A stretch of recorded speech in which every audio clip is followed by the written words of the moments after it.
Hello student, मैं नीतीश गुप्ता अपने YouTube channel में आपका एक बार पुनः स्वागत करता हूं।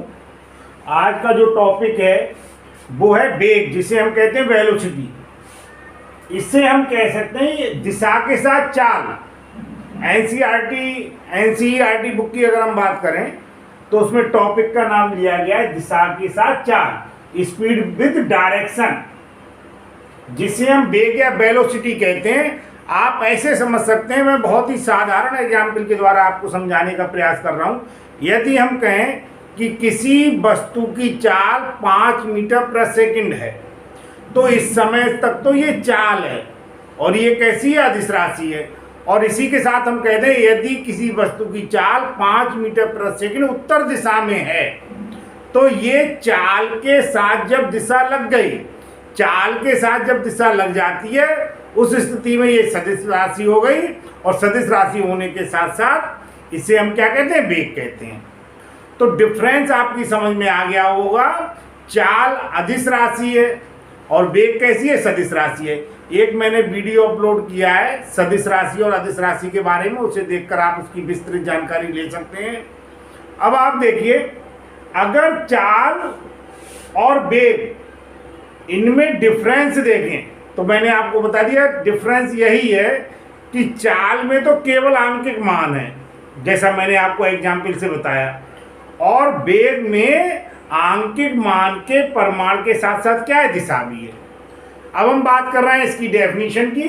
तो डेफिनेशन मैंने लिखी हुई है, किसी वस्तु के विस्थापन की समय दर को क्या कहते हैं, वेग कहते हैं। समय दर का मतलब है एकांक समय में, या हम ऐसे भी कह सकते हैं एकांक समय में होने वाले विस्थापन को वेग कहते हैं। अब आप देखिए, अगर हम वेग का मान निकालना चाहें तो वेग बराबर क्या हो गया, विस्थापन बटे समय। बस वही डिफरेंस है। चाल बराबर आपको पता था दूरी बटे समय था, तो समय तो अदिश राशि है और उसमें जो चाल थी, चाल कैसी राशि थी, अदिश। और यहाँ पर चाल अदिश राशि थी और वहां पर लिया गया था दूरी, और दूरी भी कैसी राशि थी, अदिश राशि थी। यहाँ पर दूरी के स्थान पर लिया गया है विस्थापन, और विस्थापन कैसी है, सदिश राशि है। और सदिश राशि होने के कारण ही वेग भी कैसी राशि है, सदिश राशि है। अगर हम इसके मात्रक की बात करें तो इसका मात्रक होता है मीटर प्रति सेकेंड, जो चाल का मात्रक भी होता है।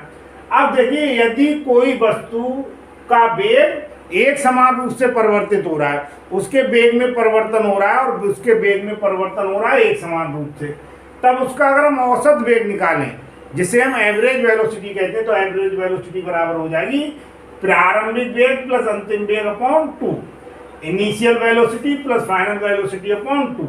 तो v एवरेज बराबर आ जाएगा u प्लस वी अपॉन 2, जहां v एवरेज तो औसत वेग है और u क्या है, आपका प्रारंभिक वेग है, तथा v क्या अंतिम वेग है।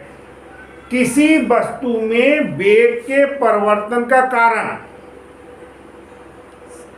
ध्यान दें, किसी वस्तु में वेग परिवर्तन का कारण एक तो चाल में परिवर्तन भी हो सकता है, और अगर चाल में परिवर्तन नहीं हो रहा है, चाल में परिवर्तन ना होकर दिशा में परिवर्तन हो रहा है, तब भी वेग में परिवर्तन हो जाएगा। और चाल और दिशा में दोनों में परिवर्तन होने पर भी वेग में परिवर्तन होगा। तो कुछ ऐसी परिस्थितियां होती हैं जिनके बारे में आगे बात करेंगे कि चाल के मान में कोई परिवर्तन नहीं हो रहा है, लेकिन दिशा में परिवर्तन होने के कारण वेग के मान में परिवर्तन हो रहा है। यदि आपको मेरा ये वीडियो पसंद आया हो तो इसे लाइक कीजिए, अधिक से अधिक शेयर कीजिए और मेरे चैनल को सब्सक्राइब कीजिए। धन्यवाद।